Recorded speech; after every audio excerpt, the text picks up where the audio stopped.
Hello folks, this is HexagonalSpy, the Spy, and we're coming to this next announcement.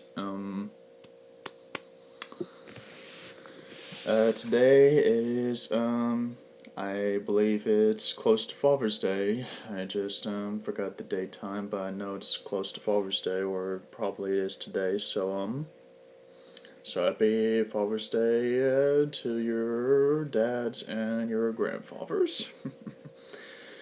It's important to be able to spend the Father's Day with the father that you probably had a good a relationship with, or like a father and son, or daughter and father, or something like that, or maybe with your grandfather or such, like grandson with grandfather or granddaughter with grandfather. Anyway, the point is it's very important for you to be able to do something special for Father's Day, and to be able to do something special for Father's Day.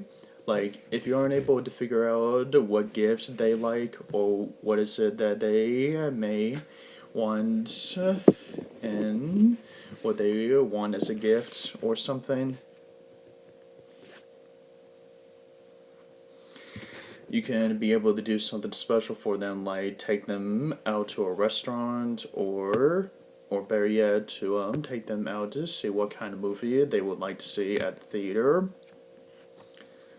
Because now personally, going to a theater, get them to see a movie that they haven't seen in a while, that you and him could both like, is really a great deal on both your parts, and that you actually did something special for your dads.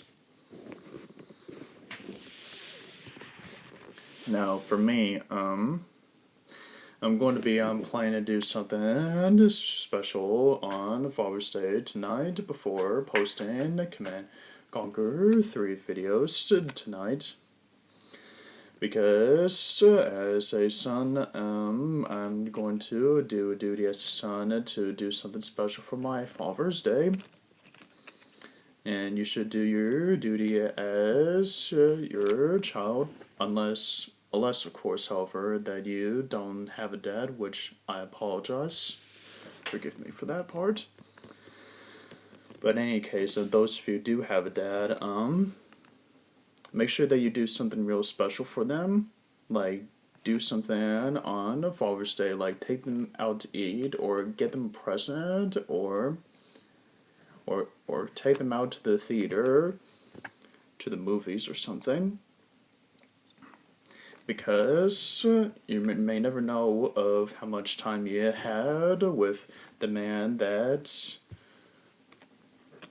your father, that teach you great things, like a guiding hand, that it was able to teach you a lot of things, how to be able to guide you through all the things that you didn't think you'd be able to get through.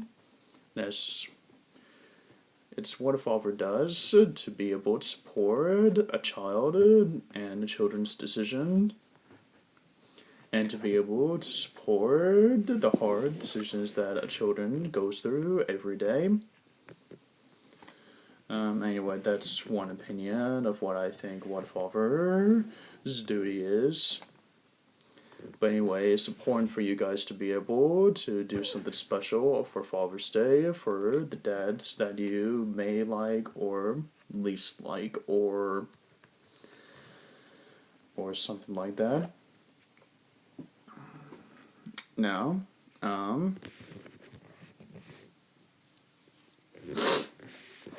as for what I am going to be doing for Father's Day today, or it's probably today, I haven't checked the calendar yet.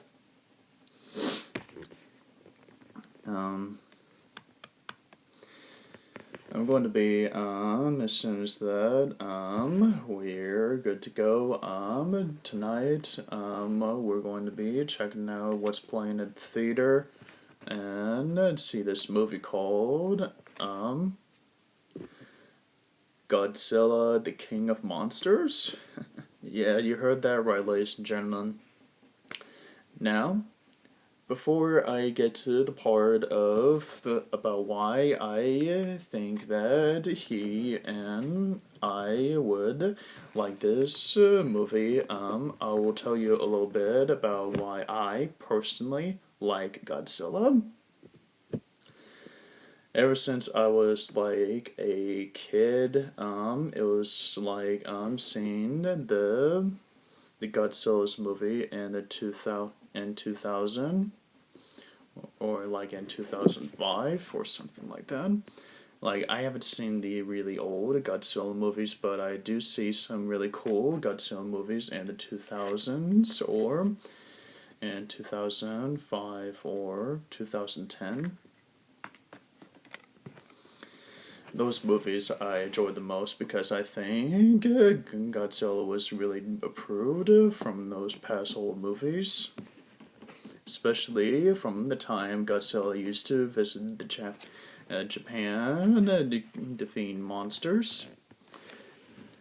Now, once upon a time, nuclear often happens during the World War of the history books, but during those nuclear explosions, one of them caused a radiation of one of the creatures that's a lizard, and they somehow made that creature big, like huge, like just about as huge as any tall buildings, monsters. But this one in particular,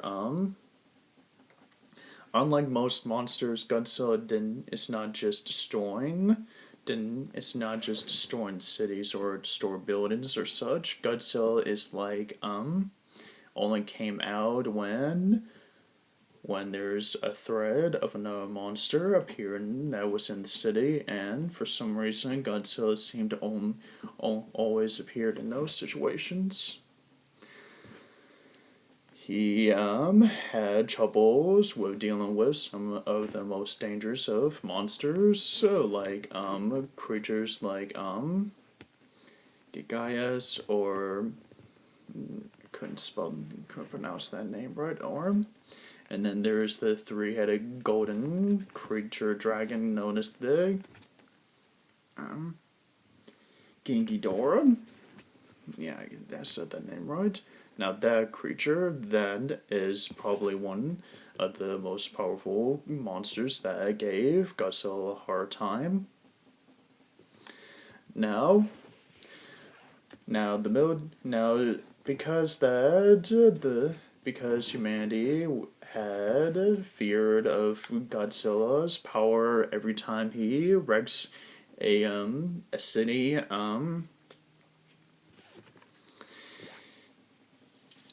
The military sometimes develop weapons, like tries to hunt Godzilla to the sea or to land, so that's outside the desert or in the opening. That's not going to be a problem for a construction or buildings. But so far, military weapons standards weren't able to do much effective. They even done experimental weapons before. Now,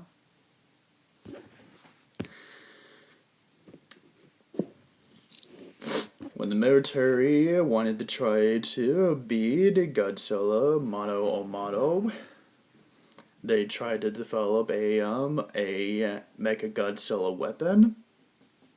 Now, Mechagodzilla is kind of like this, similar size of the regular Godzilla, except they made it even more deadly, tried to make sure that it's better than the original.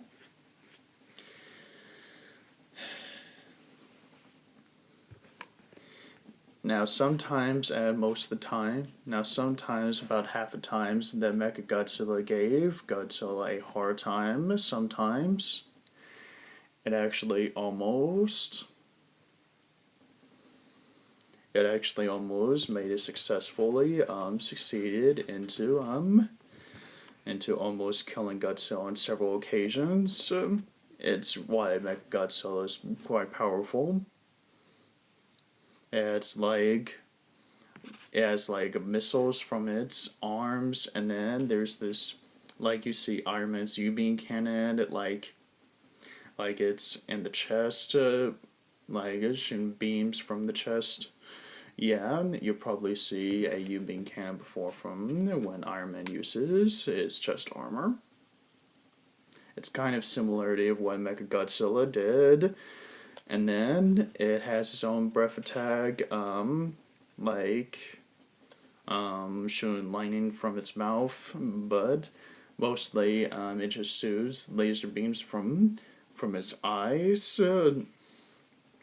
Mechagodzilla just was able to can analyze the weakness of the regular Godzilla from the past battles that has with the military's army weapons or with the past destroyed monsters that Godzilla destroyed while it was in the city.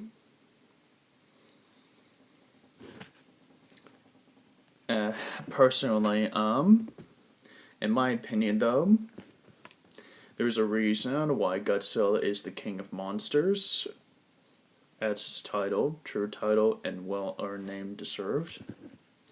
It's because the Godzilla just takes things in charge to make sure the monsters don't destroy humanity or something like that. Like, unlike most monsters, Godzilla just destroy buildings. He's not trying to eliminate humanity completely. He's just destroy buildings. That's pretty much a done deal on Godzilla's part. The point is, Godzilla is not exactly an evil monster. He's just a monster that just does the forces of nature and such. That's pretty much about all I can say in this announcement right now, but that's pretty much about what me and Dad's going to see tonight. So hope you guys ready for the next announcement because it's going to be coming up soon. HexagonalSpy, the Spy, sign off for now. And happy Father's Day.